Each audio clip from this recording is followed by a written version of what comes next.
All right, everybody. Thanks for being on a call with us today. As always, this is not legal or financial advice. Always consult a professional. So, this is who these calls are for. These calls are for small market operators, the ones in the hills and the hollows, the no stoplight zip codes.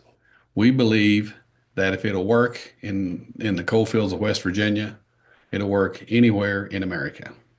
Blue collar, long term, no excuses. Let's get to work.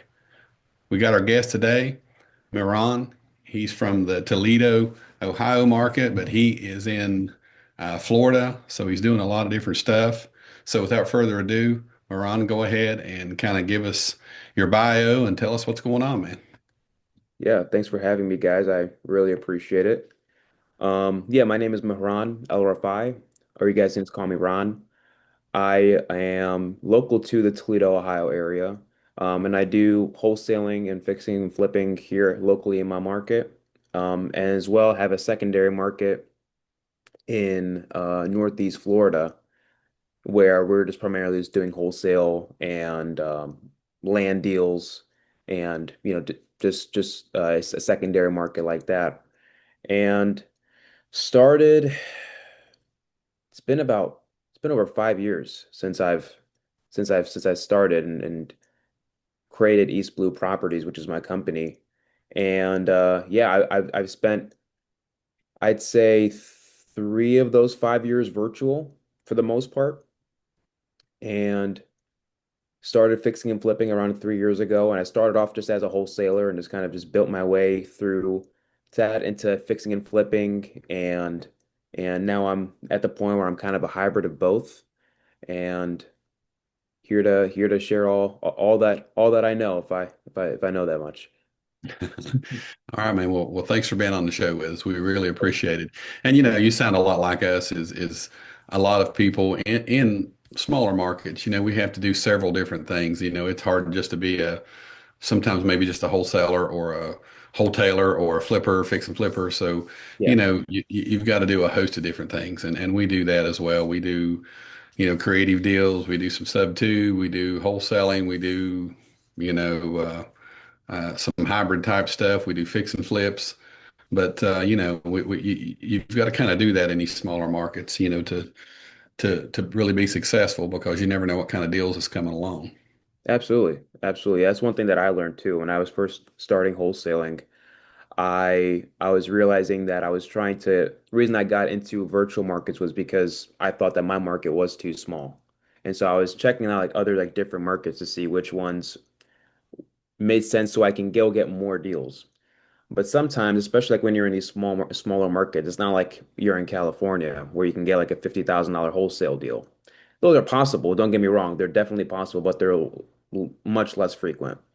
So if, for example, let's just say you've been doing wholesaling for 6 months to a year, and maybe you have a mentor that you know that's in your market that can guide you along the way to fixing and flipping. Let's just say you do one fix and flip deal, that might be worth two wholesale deals.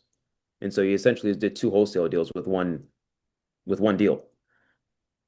Sure, it might take 2 or 3 months, but it might have taken that same amount of time to get those two deals at the same time. So to me, that's what made me want to do fixing and flipping because wholesaling is much easier. I love wholesaling. Flipping, not as much, but it pays well. Yeah, yeah. Kind of, moving into the flip is kind of the evolution of a lot of wholesalers and stuff. Yeah. It's a lot more headache and a lot more work, but like you say, there's definitely a lot of financial incentive to flipping. Yeah. Yeah. So, okay. So, uh, we got a lot of people on the call that are, you know, newbies, just kind of getting going. What did it look like when you started? First 6 months, what did you start out with? What were you using to generate leads? I mean, what did it look like? Yeah. Really good question. So I started during COVID. So like 2020, early 2020, when there was lockdown, like that's when I was starting to try to get my first deal. I remember my first cold call it was actually before COVID. It was December 9th, 2019. So it was like just when it was Christmas time, New Year's, heading Right. into, crazy year that was. That's when I was trying to get my first deal. And so pretty much what I was doing, and this is before actually I say that, I want to kind of add this context because it's kind of interesting. When I first started making cold calls, which is how I started, I actually wasn't even living in the country. I was actually out of the country. I was living in the Middle East at that time, with my father, and I was pretty much just starting there. So I was fresh out of school and just decided, you know what, I saw wholesaling as a great route to get into real estate. And I'd mentored at other brokerages and realtors offices in the past, so I had a familiar, I guess, environment when it came to real estate. And so I came across wholesaling, and that's when I made my first dial. I pulled a list of 200 out-of-state absentee owners because I thought that that was a good list, and it is a good list. And I got it from some, I don't know what data, probably don't even exist anymore.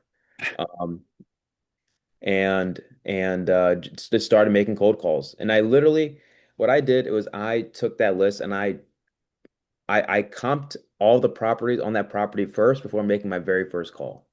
Now, if you're trying to get your first deal, I am I please don't do that. It's not a smart idea because that'll take you all day.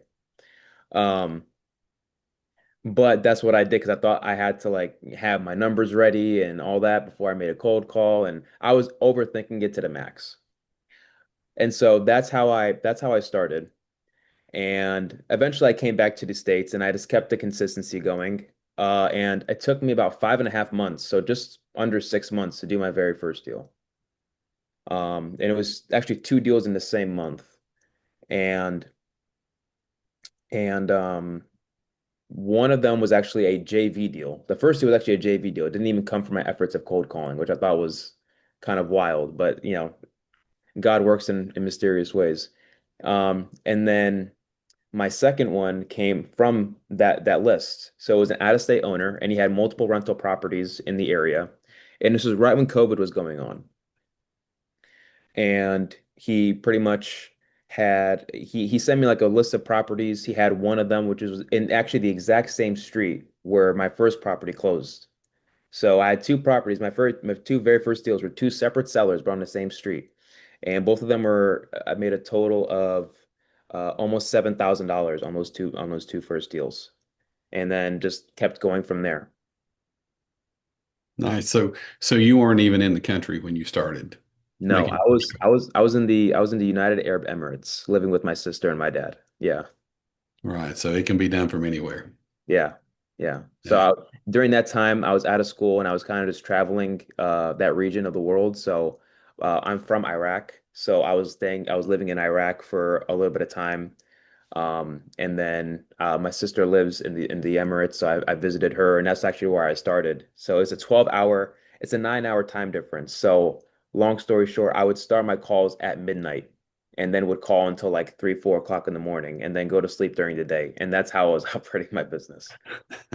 So crazy beginnings, but yeah, it was Yeah, fun. man. I mean that's dedication right there for sure. Um, I mean, what was it, Miran? I mean, what was it that sent you to real estate? I mean, how did you even get involved? How did you know about it? How did you find out about it? I mean, what was it? Yeah. So I actually found out about it originally through when I was in high school. So growing up, especially during that time in my life when I was still, in school, wasn't very clear on what I wanted to do with my life. Um, I knew that something with business, it was something that interested me. I don't know what that looked like. I don't know how I was going to make it happen, but I just knew something with business made sense for me. Right. And so I was in a business technology class and in high school, and we had this internship program that was part of our last semester. And I was supposed to get an internship at any local business, and came to it. I couldn't find an internship.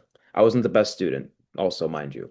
Um, and so then this girl in my class tells me, "Hey, come to my go to where I'm interning. I'm interning at a real estate office." And because her mom was a realtor. And so I go, and that's where I got like my actual first taste of real estate, and that's where I kind of saw, okay, this is something that I can make work. I like the office environment. I think this is a cool place to be. And so then fast forward, I decided I want to be a realtor. I After leaving school, I interned at a real estate brokerage. I knew this guy that was a mortgage officer. He introduced me to this realtor. I asked him if I could intern with him and just to kind of just stay in that same environment and just learn before I would take my real estate exam and become a licensed realtor because I didn't even know how what that looked like either. So was interning at the office, and then uh, things happen in my life, right? And I take this sabbatical up to across the ocean and stay with my family over there. And I was just watching, just real estate videos on my phone. I was watching like Graham Stephan, like Bigger Pockets, like all these people. And wholesaling came up. It was this guy on the podcast talking about it. And whatever he was saying, I'd heard of wholesaling before, but never really clicked with me. But when he was started to talk about it, I was obsessed. And like from that day forward is when I really started learning about it and then later on started taking action to try to get my first deal. Okay. Very good, man. Great story. Yeah. Uh, so, okay, you come back to the US, you're 6 months in, you got your first two deals. Then where did you go from there? I mean, what was the first investment that you made? Like, was it a CRM? Was it a, where did you start spending your money when you made your first two deals? Yeah, good question. So it was actually very slow.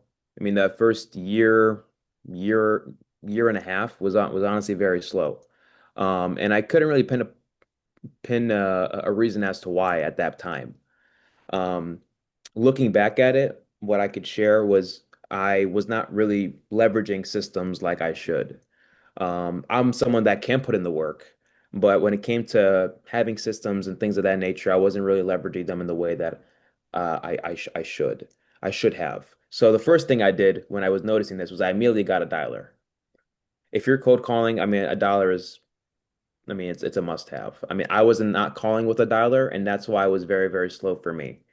So if you're in that same situation, please get a dialer. It'll save you a bunch of time. I didn't really do a lot of CRMs and stuff. A lot of things I was doing was just having like a Google Sheets with all my leads, and that worked for me for what I was doing. I was a solopreneur. I wasn't really like I don't really need a CRM necessarily for all the things that it provides because all I needed was just a place where I can follow up with my leads and take notes. And then Google Sheets was enough for me for for what I was doing. Um, and so my first big investment I would say was mentorship. Um, Getting a coach was the probably to this day the biggest investment I've made as far as just return. And I signed up with Brent in March of 21. And then that to this day, I mean, I'd say that's given me more of a return than I'd say anything has. Um, and so that was the big investment for me. And his through his coaching, me continuing just to be consistent was really what allowed me to grow. Okay, very good. Yeah. Yeah, Brett's helped a lot of people for sure. Yeah. Um, okay, so what does it look like today? What does your business look like today?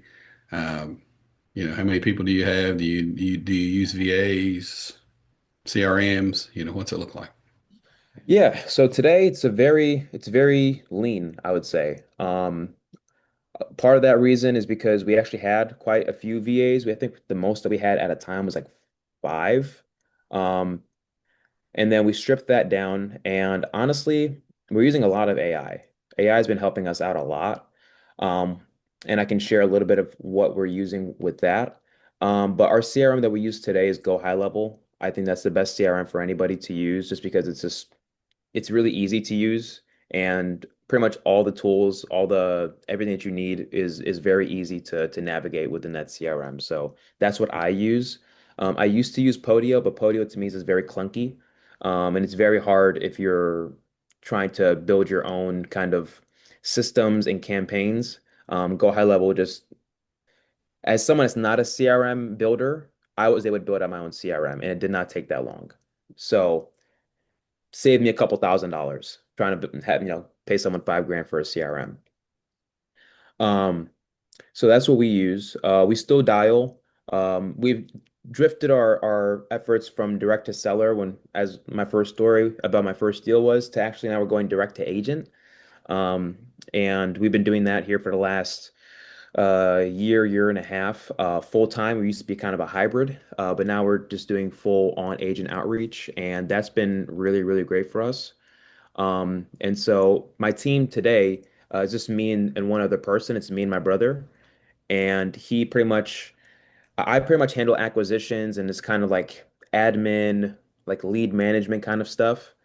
And then he's more so in charge of dispo, transaction coordination, and he helps out sometimes on the acquisition side as well. But he's busy a lot of times with this dispo and just TC work. Um, and yeah, that's honestly our how our business looks like currently. Yeah, Yeah, very good, man. Very good. I So, lo- I love the family business.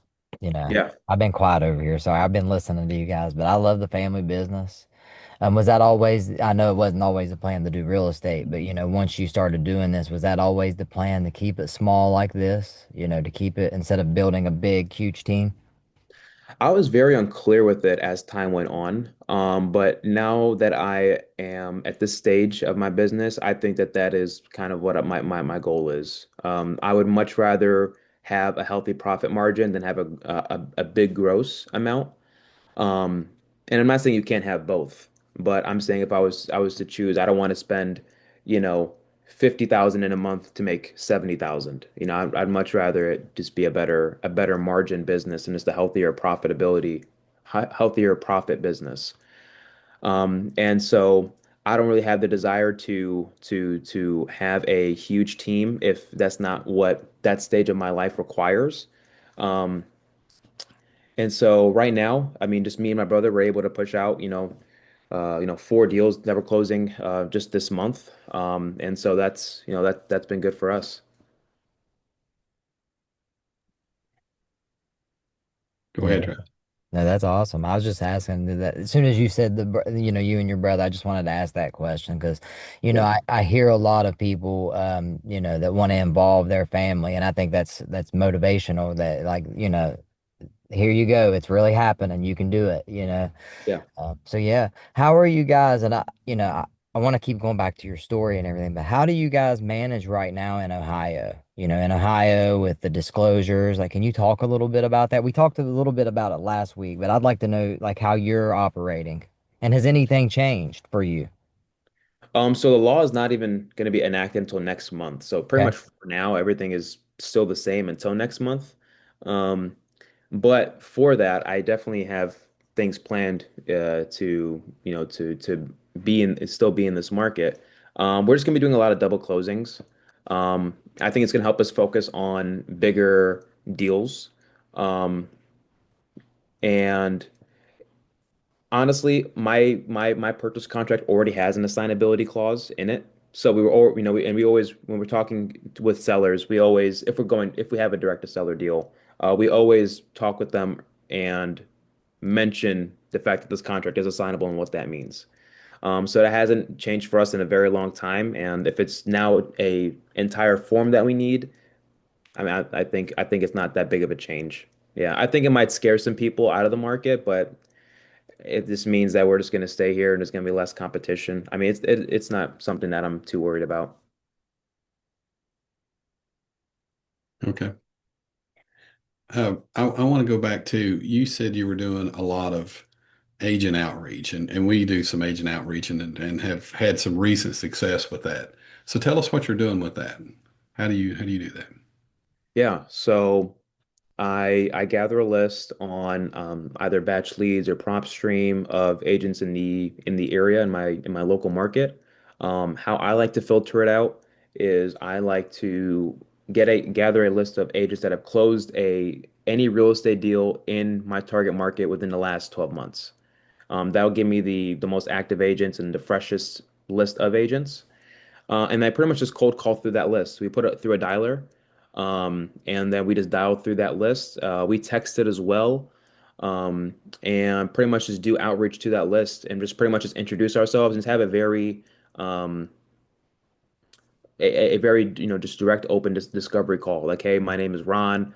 This is what I'm looking for. I'm looking for anything that's a rehab or fixer upper kind of a property or a piece of vacant land. Do you work with those kinds of properties?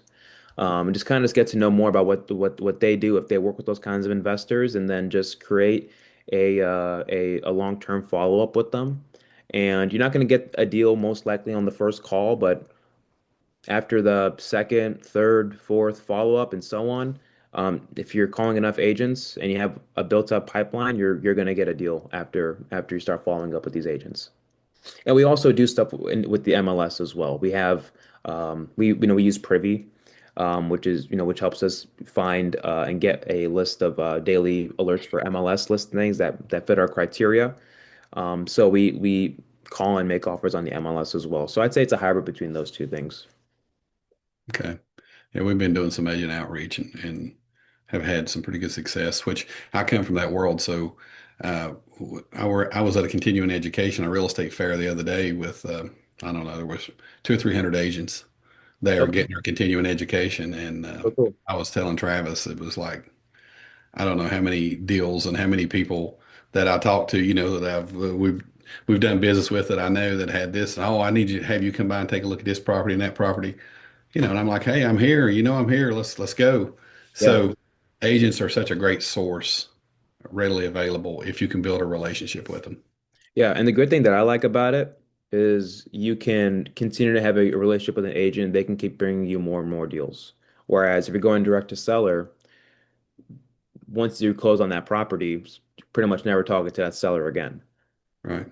With Yeah, an agent, that's not the case. Once you close that first deal, that's just the beginning, yeah, right? there's a lot of intrinsic value in agents and brokers Right. because they have, I say this all the time, that real estate agents and brokers have gigantic networks, Yeah. gigantic. A lot of them been in the business 30 years. They've sold hundreds of houses. And their circle is just monstrous. So Yeah. agents are a great source for deals. So Yeah. go ahead, Travis. No, yeah. I mean, I haven't done a lot of agent like deals with a lot of agents, but I mean, I know a lot of people who do. And from the relationships that I have with the agents that I do know, man, it's just such a strong relationship, and it's cool when like we got a call. It was last week I got a call. And this lady calls me. I didn't know this lady, never talked to her before. She's like, "Hey, is this Travis?" And she said, "This is so and so. I'm an agent. And Pam referred you to me. Pam is another agent that me and David's done deals with, right?" And she's like, Pam, I was telling Pam about this situation about with this seller, and Pam brought your name up. And I want you to call. I want you to come look at it because I think this would be a good cash offer for you guys. Like this could be a good opportunity, and that's the best kind of call you could ever receive. When you have somebody calling you for free, this is a referral call. It's not costing you anything. And you go out, you build a relationship with this person, you get to know them. Because you can talk to an agent so much different than you can talk to a seller. I mean, Yeah. so much different. The conversations are different. There's not a lot of pressure there and emotion. So yeah, I'm totally for agent outreach. I think that, and it's free because you have the paid marketing side of this business, then you have the relationship side of this business Yeah. and I love the relationship side. I would rather work with 30 realtors versus 30 wholesalers. I mean, in my opinion, Yeah. I would say so too. Yeah. Yeah, they bring a lot of value to the table. And they're out there every day talking to sellers, talking to other agents in our office that's having problems on a deal or something like that. I mean, uh, I've had one agent just refer a bunch of deals to me through the years, you know. Yeah. Yeah. And Uh, those agents that we usually follow up every month with all the realtors in our system, but if it's an agent that we've closed one, two, or more deals with, then we're calling them every other week. Like, hey, do you have anything? Do you have anything? And then those are the agents that really count as people that really bring in a lot of business for us. okay. Yeah. So we're about halfway through. Does anybody have any questions from what we've talked about so far? Anybody got anything? Okay, Saeed. Hi, Sarkosh and Travis Goodwin and Mehran Bhai. Assalamu alaikum warahmatullah. I think so. You're Muslim also. You are right now. You said that you select your one of your tasks. Difficult task was to select a mentorship best mentor. Uh, After you said that after mentorship you boost very fast because there's all I am also new in this field. Most of the persons joining this webinar is also they are also new in this field. I am also working as a wholesaler. I come to know that uh, what you feel after having a perfect, caring, best and loving partners or mentors, so especially mentors like Travis Godwin and Sarkoj. When we will have such type of mentors which take care of you, which helps you, which try to improve you, which that wants to boost you. Uh, what is the next? What are the next steps? What are the next successes which you feel you have with the help of your mentor? You said that you close your first deal in 6 months after getting someone's mentorship. How you feel that your deals are going too fast and you close the deal than the past 6 months? Yeah, so to answer your question, if you want to extract as much as you can from your mentors, it's really the biggest thing is being vulnerable with them, just being honest with them about your situation. Like what is it really that if you're genuinely stuck on a problem in your business and you have a coach, go to them. Be honest with them. Like, hey, I'm having this problem and I genuinely have no idea why this is what it is. I'm working, I'm doing all the things that you said, but there's something that's just not clicking and I don't know what it is. It took a lot for me to be open and not just go through the training that they had, but really, talking to my coach and being like, hey, like I'm doing these things, I'm working every day to see better results, but they're just not happening. What's going on? And and that's what I think made the biggest difference with me when I chose mentorship because when I joined a mentor, pretty much like that first couple of months was the exact same as was before I bought the mentorship. It was exactly the same. I mean, I had known some more things, I had connected with more people, and I was a more of a knowledgeable person, which is great, but I wasn't seeing more deals, and I did not know why. But maybe this is a me problem, but I was maybe a little bit maybe too proud to say like, hey, my hands are up, I surrender. I have no idea what's going on right now. Help me, please. But that's what I eventually had to do with my mentor. Um, and so that's what I did. And then that's where the big leaps in my business had when I was able to really just be a student and just really understand that I don't know everything and that Yeah. I'm paying this person because they know way more than me and they do way more deals than me and I want to emulate them. So like I need you to take the wheel right now and tell me what it is I need to do. And just having that mindset as a student really changed it for me because what I realized was a lot of the roadblocks that we come across when we're in this business, a lot of it's just mental, especially when we're in the beginning. A lot of it's just mentality. Um, it's it's it's it's thinking you're doing a lot when you're climbing the ladder, but you're in the wrong direction. Or you get what I'm trying to say. Your ladder is up against the wrong wall.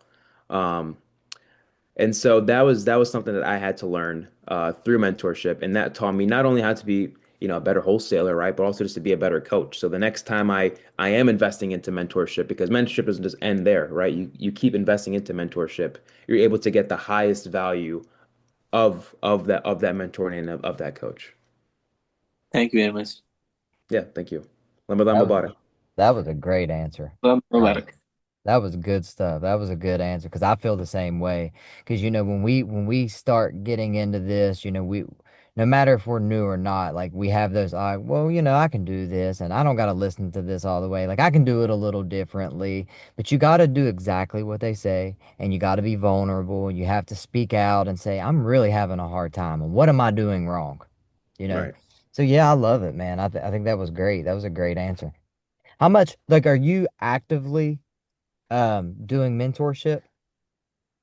Um, Like do you like I mean like yeah. every year are you paying for more mentorship constantly and education? I wouldn't say so as much as where I used to be. Hmm. Right now, I do have a mentor and a coach that I pay hourly just to kind of he's someone that is um, very much niche to the like agent outreach method. And if I, I can, I sometimes set up a call with him and just kind of have him review my stuff, and I've done that before. But right now, the reason why I'm not investing into so much mentorship is I'm really just trying to focus on the one thing that is really driving revenue and business to me. I think that it's really easy to be caught up in thinking you're progressing by joining in a bunch of mentorships. But if these mentorships are not helping and taking you from, 1 to 100 on the main thing that you're doing in the main niche that you're doing, to me, it's a waste of time and attention. Oh yeah, Um, it is. so Yeah, yeah, well, Somebody, I'm a course junkie. I've wasted so much money on that stuff, man. yeah, and I've been there. I've been there too. So I mean, I had to learn it the hard way. So right now, I'm not really choosing to participate in a bunch of mentorships and courses. I do have someone that is, like I said, that's niche to the industry that is specific to what I do, and and that's as far as mentorship, I learned that you don't need a lot. You just need one really good one. okay, we got a question from Daniel in the chat. Just wanted to ask why buyers don't like to work on listed properties, why they strictly ask for off-market deals. Hmm, I wouldn't say that they do, honestly. I think when I when I see a lot of wholesalers market deals that are on the market, a lot of times I see that they have them marketed too close to what it's already listed for, or sometimes even above what the listed price on Zillow is. And I think that's where buyers kind of get turned off on a deal. If your property that you have listed is under what the listed price of the property is. Like for example, if your property is listed for 150, right? But you're able to get it under contract for 100 and you can wholesale for 110, and 110 still is a deal. Then if those are the numbers, I don't think any buyer would have a problem paying that. As long as they can see that it's a legit contract, they wouldn't have any problem paying that. Okay, very good. Anybody else have any questions right now? Malachi, you got a question? I think you got your hand raised. Where'd he go? Did he disappear? There he is. There. Malachi, do you have a question? Can you guys hear me? It's Daniel. Oh, I Can hear you you guys now. hear me? I hear both of you Oh, now. yeah, Maliki, you can talk. Yeah, I yeah. can I go had a afterwards, question. right? I just wanted to pick your brain up. Oh, I'm sorry. Go ahead, Malachi. Yeah, I just wanted to ask a little about the implementation of the AI in your business. How did you like when you first saw that you wanted to use the AI to help you? How did you figure out what like areas to implement it in first, and how was the learning curve trying to get it implemented? Yeah, good question. Um, so how I first started using AI was I was using it to just kind of fill out like documentation and like procedures and roles in the company. Because at that time we had quite a few VAs. And so I had to take time to really like give them proper training and manuals and documents to have them have a smooth onboarding. And so that's when I first started using AI. AI is super powerful right now. What we're using it for is we're still using it for that same thing. We're using it to help create drip messages for our SMS campaigns in our CRM. We're actually using it for underwriting now too. So now I used to spend like an hour or two a day on underwriting. That's now like I can underwrite a property in 30 seconds. Um, and that's all done through AI. I have a specific SOP for both of my markets that I give to ChatGPT, and I can find an ARV in, like I said, lickety split. So that's the big thing, like recently, that's been really helping us out with AI. Go High Level, which is a CRM that I use, has a lot of AI implementation in it as well. That's just kind of like standard with the CRM that you can kind of play around with as well. We used to have like inbound messages for any inbound calls. We would send them a text message if we missed the call. So like little stuff Mhm. like that as well. Trying to think what else. Those are really the big things I would say that have really like moved the needle for us. I'd say the biggest thing recently is just been able to underwrite with AI and just find comps and Okay. ARVs. Okay. Thank you for that. I appreciate it. My other question was just how do you handle assignments like on market assignments? Do you just essentially double close them because I know the agents are kind of more strict with the assignment contracts. With yeah, so I do both. It depends. If the contract is not assignable, I usually don't fight it. I usually just tell them, hey, I usually just double close it. Now, if the deal is maybe a little bit too thin for me to have to pay a transactional lender and have to pay closing costs, if I have a buyer lined up, I will go to the agent and tell them, hey, can we make this contract assignable? And at that point, if you can tell them that, if as long as your deposit is in and you can tell them, hey, we can close next week, can we just make this contract assignable? 9 times out of 10, they'll say yes. And if it already is assignable, which some agent contracts already have the ability for you to assign them, some don't. I know Ohio, the state contract is by default not assignable, but in Florida, there's an option for it to be assignable. There's a checkbox for it. So if it's checked where you can assign it, then I just assign it, like any normal deal.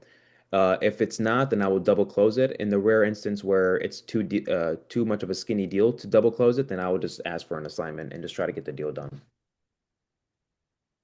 And by the way, too, I can actually, I don't know if I could put it in the chat because it's a pretty large amount of text, but I can send maybe Travis my AI SOP for underwriting properties because that actually has been of huge value to me, so I can share that with you guys. Yeah, Yeah. that'd be great. Yeah, just reach out to just reach out to me or even reach out to Moran or David. We'll get it to you. We'll make sure you get it to you, okay?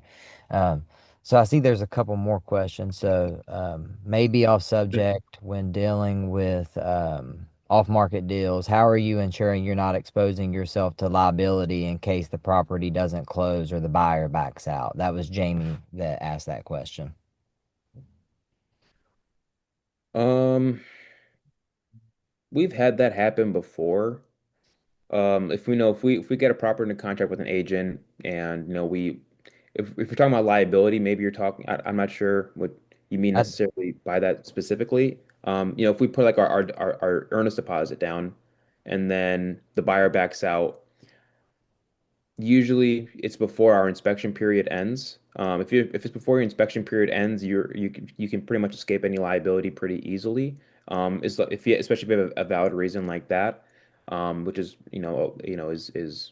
you're able to cancel contract or extend your inspection agreement or your inspection period to find another buyer. If you're dealing with off-market deals direct to seller, I don't really see any liability unless you're breaching your own contract. Okay, Daniel had a question too there, Travis.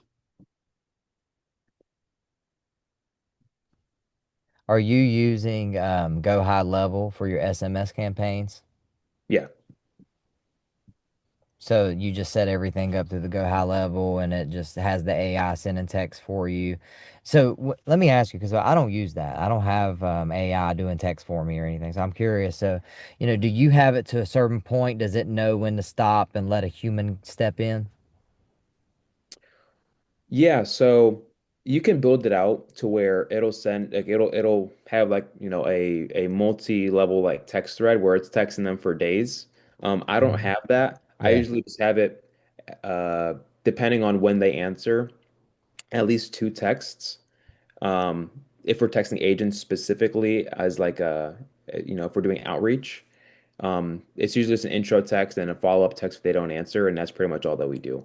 And it's not AI, it's just a workflow that we can Yeah. make that we just do it, and it's just an automated thing. Yeah. I like that. Yeah. Cool. Does anybody else want to speak?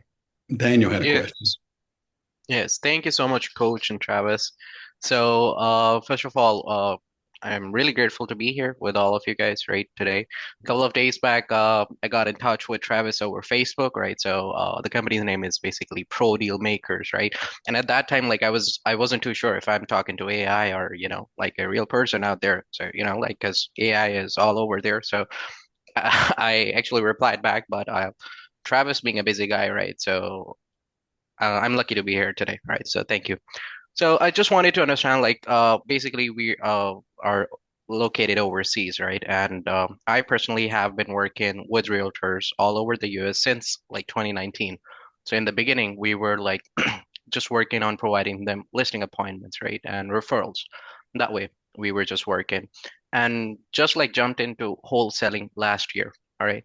So have been into like many challenges since like till date and as of now, right now I'm just trying to close a deal also, but I'm not getting any response from the buyer on the company's name, what the contract needs to be assigned to. So still like facing challenges every day. But the main thing, like what I'm concerned of is like that any deal that I get from any wholesaler when I'm trying to do the dispo for them, right? And the numbers, they're not like the deal is not correctly priced. That's one of the issues that I'm facing. So what I'm doing for that is like I'm doing my own comps, right? Trying to get the ARV and understanding where the buyer would be at. So apart from that, the main problem that I think from being overseas is I just want to understand like how other guys are doing it, but just want to know like we being not in the US, not physically present, how do we ourselves can get a deal under contract with us, right? After doing all the due diligence and the numbers and presenting an offer, and firstly, getting a buyer in line for any area that we're targeting. So how is that like working out for you guys? How are you doing that? Because I myself have been trying to do that lately, but I haven't got my hands on to that yet. Apart from that, I have been connected with like I've worked for other like wholesalers and guys all the time. Done acquisition also for some of them. I have my hands on investor lift as well. Go high level, deal machine, prop stream, everything's there, right? But just don't understand like how I myself can get a deal under contract if I'm not working with anybody else.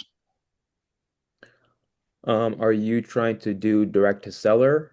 What? Direct to seller mostly because like we typically do the prospecting every day ourselves. That's not an issue for us. We're doing it every day for realtors, giving them listing appointments and doing that. So that's not an issue for us. We can do outreach to sellers any day, anytime, anywhere. What list So are you that's on? list. Like typically as of now, we're dialing on pre-foreclosures, right? Expired for sale by owners. And some of the leads that a realtor would typically have, they can be like referral leads, right? And neighborhood search leads. It can be that. But um, keeping in view about how a wholesale deal would work for any of the investors out there, the target would be to, start dialing on tax delinquent, absentee owners, pre-foreclosures, doing that, by prospecting on those leads. It'll be best for us to get a deal direct to seller from that lead type, basically. Okay. So I have the plan of action in place, But the problem is like me being here, how can I get something on a contract? So if you're contacting direct to seller, pre-foreclosures and expireds, break that down for me. How many dials and contacts are you guys getting per day? How many people are calling on your side? How many leads are you getting? Can you share So that with me? absolutely, I can. All right. So I'm gonna break it down. As of now, like I did call numbers like for distress leads all over, like in Southwest Florida, Central Florida, in these areas. So I targeted the distressed properties in the last, you can say, um, 2 or 3 years, uh, old data, all right, and just try to remain focused on single families, right, not typically condos or apartments or multifamily homes. So we did prospecting on a daily basis on like 300-400 numbers, right? So did that straight for a week or so, but I guess the problem was not the way we were dialing. The problem was the data that we were getting. The data was trash, totally trash, right? So we got a guy who pulled the leads from PropStream, and it was totally vague that just consider like there were like 2,000 leads, and we were just able to get connected with 20 people out of it, right? And out of that, I still pulled three interested prospects that were looking to get a cash offer on their place, got their information down, and sent it to my guys who were willing to present a cash offer. That's it. So I did it all, but for someone else, not for myself. That's the story. Okay. So so for yourself, are you saying that you're personally calling 200 to 400 contacts or prospects a day? Yes, yes. Okay. I myself, and we have a team of five. Like, they're working for realtors typically, right? So we have their databases. We're calling for them, marketing them, and just giving them listing appointments every day or so. So Okay. that's what we're doing. But I myself, I have like invested a lot of time here in So, wholesaling, right? so how many contacts are you getting per day? Just Per day, it varies, right? average, So some days, on average. uh, yeah, on average, you could say like, let's just suppose we're dialing 100 leads. By 100 leads, I mean like one seller as one lead, right? So one lead would have 3 to 4 different numbers.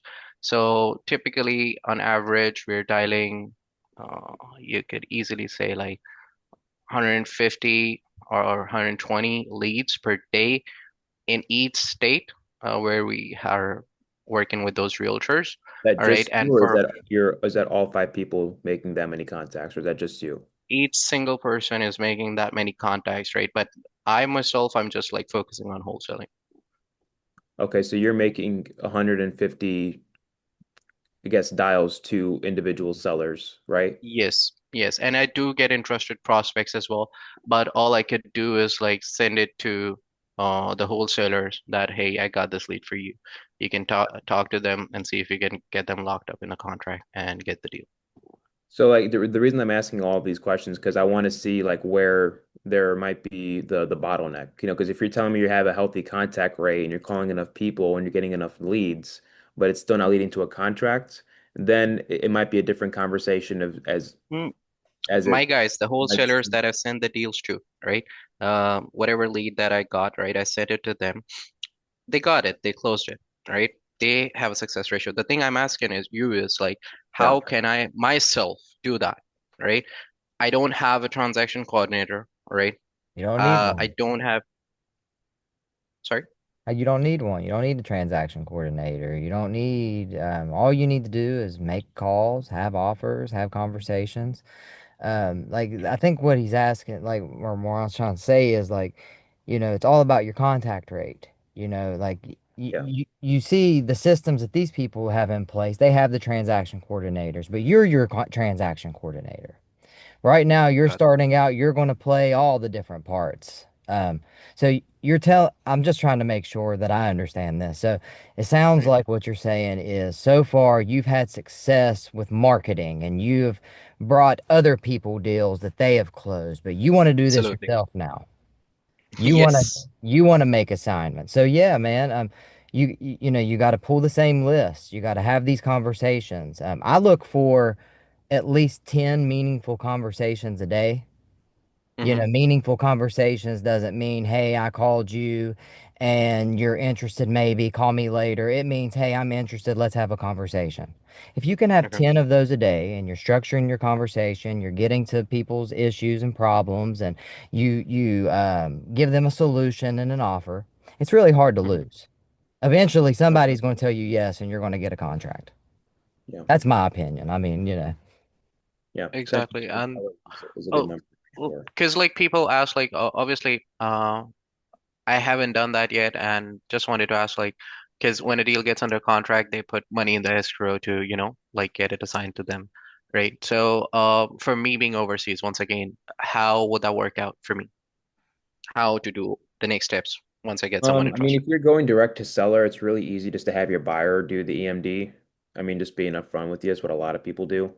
Um, I Hmm. think for you in your specific situation, if you've done the marketing and you're good with the marketing, then Hmm. leverage that skill. But I think you need to add another skill on top of that, which is sales. I think you need to dial in your sales process, Okay.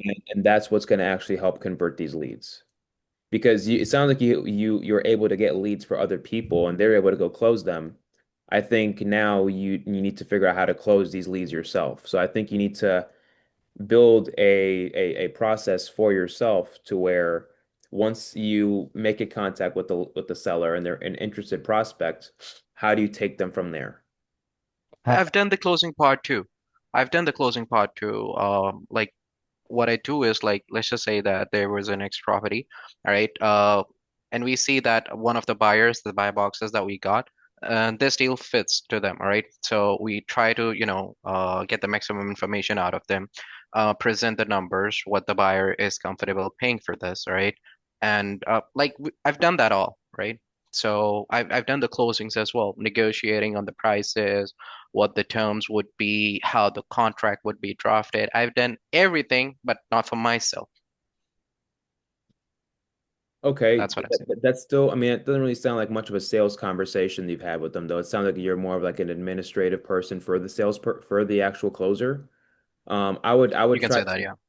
yeah, I would actually just build sales skills, like actually be able to have a conversation about the seller's pain and their motivation, and like really have like a personable conversation with them and guide them to being able to sign the contract with you. I think that's the skill you're missing right now. Like that's the standard process on every lead, not just for getting it for wholesalers or so. That's our standard process to even when we're sending out a listing appointment to a realtor, right? So those are the basics we need to understand. We need to get in touch with the seller on a personal level where we get the maximum information out from them, right? We got to pass the croc brain and, connect with I them mean, on the emotional level, do the disc callers do analysis that. as well. Yeah, I mean, cold callers do that, but they don't do it to the same level that a closer would. So, like, if you're cold calling leads and you're sending Hmm. leads to a closer, I mean, the closer is going to have notes of, okay, this person has this kind of a motivation, right? They'll get the surface level stuff. But what I'm really saying to you is that there is a deeper level to the conversation to where you're actually going to have the seller sign a contract through this conversation, right? You're going to set the expectations on how they're going to receive the offer, right? Which is something that you're aware of doing already. But then you're actually going to talk to them on a personal level about their motivation and then understand pretty much overcome all the objections that it would take for them to not sign a contract and then, Got it. convert those and go through those objections and then Hmm. being able to present an offer in the correct way and then getting the contract signed. So that's what I think is the missing piece. If you Yeah, can do that, then and you can generate the leads, then I think you're more than capable of locking up your own deals. me too, because you're asking great questions to us. So I know when you get on the phone with these sellers, you can ask great questions. Yeah. That's automatic. So I would do that, and you got your marketing down. Start getting your leads in and start spending time every single day on just you talking to these leads and talking to these sellers and learning what their problems are, learning about the condition, and then just ask for the contract, ask for the house, give them your offer, let them know see how it works. That's how it starts. You don't have to have all of the objections up front. You'll learn all of that. There's a book, Dr. Donald Moynes. This is a little advanced, but it's Master Author Hypnotic Selling. It's a great book. It's one of the best sales books I've ever read, honestly, and it's about asking those emotional questions. And Daniel, if you want to message me, we can have a whole separate call on this. I don't care to do that with Absolutely, I you. would love that. Yeah, man. It was good. I'm happy to see you today. I really appreciate that. Really appreciate that. And thank you so much, Miran, also. All right, and Ramadan Kareem also Thank you. to all of the Muslims here, right? And yeah, I guess like all of the questions are answered, and um, that was the last you can say. I had the bullets, but I didn't have the gun, so I guess I gotta arrange the gun now. So that makes it pretty clear for me a path. But still, like just one last thing, right? I really appreciate your time. So I get that, right? I gotta straighten up the things, right? I gotta understand like how I can be getting the deals under contract. But if they agree, I don't know the next steps, right? I don't have the paperwork. I didn't like create that myself. All right. And what terms like should I put in there? What things are needed to be taken care of when underwriting a contract or so? And that me being overseas, once again, the most important thing. I mean, that's a very easy thing to figure out. Just, if you really want to feel comfortable on getting an agreement to a seller, just ask an attorney to review a contract that you have already, or just ask them like, hey, like what terms are required in the state of, whichever state you're Whatever. marketing, Okay. and just say like, hey, what's the required language? What's the required, added is needed to Terminology. have a fair, a fair agreement. Yeah. Got it. Yeah, because your basic terms Great. are going to be how much you're paying someone. You're buying it as is, you're paying all the closing costs. There's a short inspection period, but there's a Mhm. lot of other information in these contracts that you want to have the Absolutely. attorney double check. Yeah, of Thank you so much. That makes it pretty clear for me. Really appreciate that. course. Thank you. Thank you. Was there one more question there in the chat? Good afternoon, you guys. Can you hear me? I hear Yeah. someone, yes. Yeah. Yeah, so Moran, I also did the mentorship with Brent. I'm actually just on the back end of that. One thing I wanted to ask, and maybe this could also tie into some of the stuff Daniel just spoke about. One of my questions is like, I'm doing this strictly virtual, and the state I chose Florida as my market, but I have no one on the ground in Florida. So for instance, for a seller who isn't computer savvy or who's more comfortable or who would be more comfortable, approving that assignment in person, Mhm. uh, how would you go about that? Especially if you're strictly virtual, you have no kind of tie. Like, how would you go against like combat that? Um, are you are you direct to seller or agent? It would be direct to seller Direct to at the seller? moment. Okay, so you're out of state direct to seller. You can do it two ways. The most easy way is just to get a notary to go to the seller's house and have them sign it. They can go get it signed, have it notarized, and that's the easy way to do it. If you what you can also do is that if you also have someone that you know that's on the ground that maybe gets photos for properties for you, you can have them I was go and mixing get as pictures for or get the contract signed for you, and just whatever you charge them for photos, just charge them. Hey, all you need is go get this paper signed and also give me some photos, and that's another way you can do it as well. And that was kind of the next thing I was going to ask about the photos because that was another thing Brent touched on was making sure you had enough photos to send your buyers. So, hopefully they didn't have to go out to the house themselves and take a look. They could go based off of your pictures. That's Mhm. something I would also have to outsource. So, do you have any recommendations or anything you could, provide or suggest, I should say? Yes, go to your local Facebook group. That's how I have been able to find them. Go to like whatever your market is, go to like the local real estate investing Facebook group and just say, hey, who is there anyone here that's boots on ground that can help me get photos for properties? I'm an out-of-state investor. Or if you have a specific property, then you can just say, hey, I need someone to go take photos of a property for me, any boots on ground available, and you'll be able to find someone. Oh, okay. Thank you. Yeah, of course.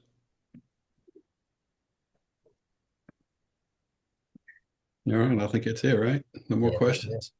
Yeah, I think we're out of time, guys. Man, we appreciate you coming here today, man. I hope to have you back. I always like talking with you. I think that you're one of we met each other through, like he said, through Brent, and it's crazy how many times Brent's been mentioned on here, while we're doing these calls because, a lot of the people that I've connected with is through that. So, man, it's been a pleasure.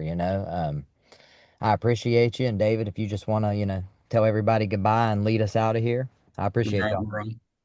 Yeah, thanks for being here with us, bud. For sure. So, let's all just remember, let's outwork the market. Let's outlast the noise, protect your brand. And remember, if it'll work in West Virginia, it'll work anywhere. So on behalf of Travis and Mihran, I'm Coach. Thank you for showing up. Thank you for watching. Bye, guys. Thank you for having me.